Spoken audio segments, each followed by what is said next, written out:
శ్రీ గురుభ్యో నమ. నిత్య భగవద్గీత యజ్ఞంలో భాగంగా ఈవేళ మనం 4వ అధ్యాయం జ్ఞానయోగము నుండి 21వ శ్లోకాన్ని పరిశీలన చేసుకుందాం.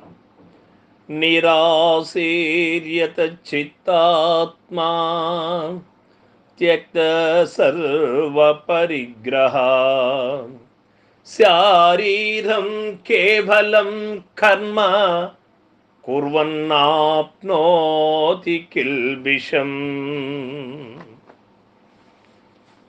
అర్జున, ఆశ లేనివాడును ఇంద్రియ మనంబులను నిగ్రహించిన వాడును ఏ వస్తువును పరిగ్రహింపని వాడునగు మనుజుడు శరీరమాత్రము చేత దేహ ధారణాది కర్మను చేసినను పాపము అంటదు, పాపమును నొందడు అని మనకు ఇక్కడ తెలియబడుతోంది.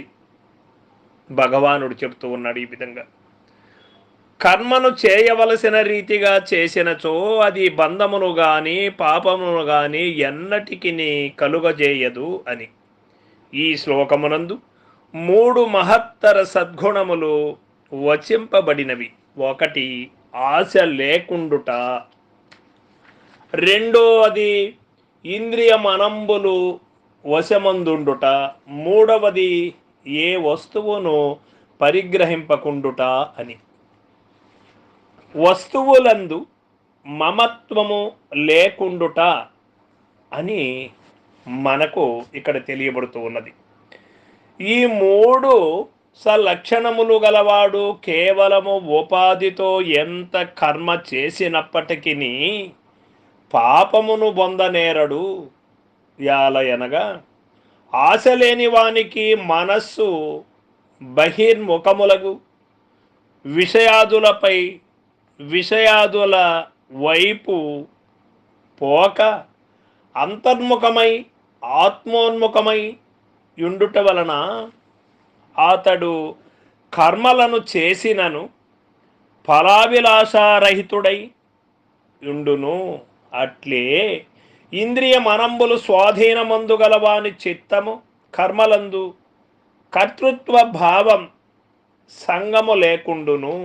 ఇక మూడవది అపరిగ్రహము గలవాని మనస్సు దేనియందును మమత్వమును ఆసక్తిని జందకయుండును. కాబట్టి ఈ సద్గుణములు గలవాని క్రియలన్నీయు ఫలాభిలాషారహితములై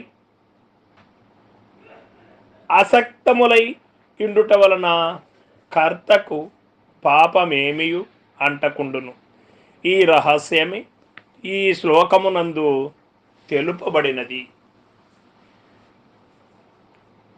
త్యక్త సర్వ పరిగ్రహ అనగా సర్వ అని ప్రయోగించుట వలన ఏ 1-2 వస్తువులలోనో కాదనియు సమస్త పదార్థముల యొక్కయు పరిగ్రహణమును త్యజించిన వాడనియు చెప్పబడినది. యాలయనగా వస్తు పరిగ్రహణముచే వస్తువులతో పాటు వరుల కర్మను కూడా తాను స్వీకరింపవలసి వచ్చును. ఆ కర్మను తన జ్ఞానాగ్నిచే భస్మీభూతము చేయగల శక్తి తనకు లేనిచో అయ్యేది సాధకునకు అశాంతిని కలుగజేయగలదు. కనుకనే ముముక్షువగు వానికి పరుల వస్తువులను గ్రహింపరాధను భావం మనకిక్కడ తెలియబడుతూ ఉంది. అపరిగ్రహ నియమము శాస్త్రములందు విధింపబడినది. ఈ కారణము చేత అహింస, సత్యము, అస్థేయము,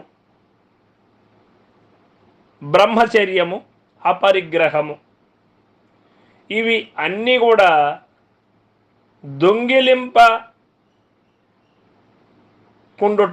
అనగా వారి చేత ఇవి అన్నీ కూడా మనకు యమములో వచ్చేవటి.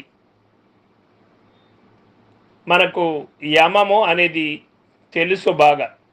అహింస, సత్యము, ఆస్తేయము, బ్రహ్మచర్యము, అపరిగ్రహము, ఇవి కలిగినటువంటి వాడు ఆ వీటికి ఏవిటికి కూడా వశము కాడు.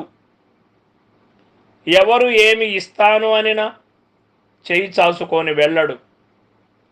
ఒక వస్తువు కాదు, బాహ్య ప్రపంచములో ఏదైనా కావచ్చు, తనకు అవసరము లేని దానికోసం చెయ్యి చాసడు.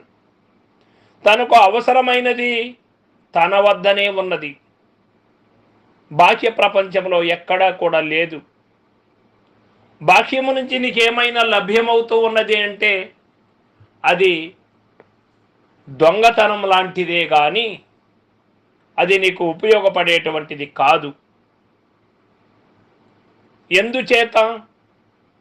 స్వధర్మమునకు సంబంధపడినటువంటిది కాదు, అవన్నీ కూడా పరధర్మముల వంటివే.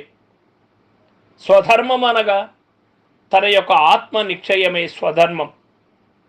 ఆత్మ నిశ్చయముతో ఉన్నటువంటి వ్యక్తి ఎక్కడా కానీ కర్త అయి ఉండడు, కోరికల మయమై ఉండడు.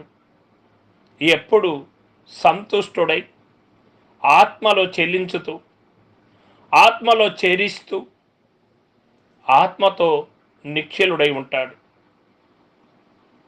ఇది ఈ శ్లోకం మనకి తెలియచేసినటువంటి సత్యం. ఇప్పుడు ప్రపంచంలో కర్మములు ఎట్లా ఉంటాయి? కర్మమును చేసినను పాపమును ఎవడు పొందక ఉండును? కర్మము చేయక ఏ మనిషి అయినా ఉండగలడా?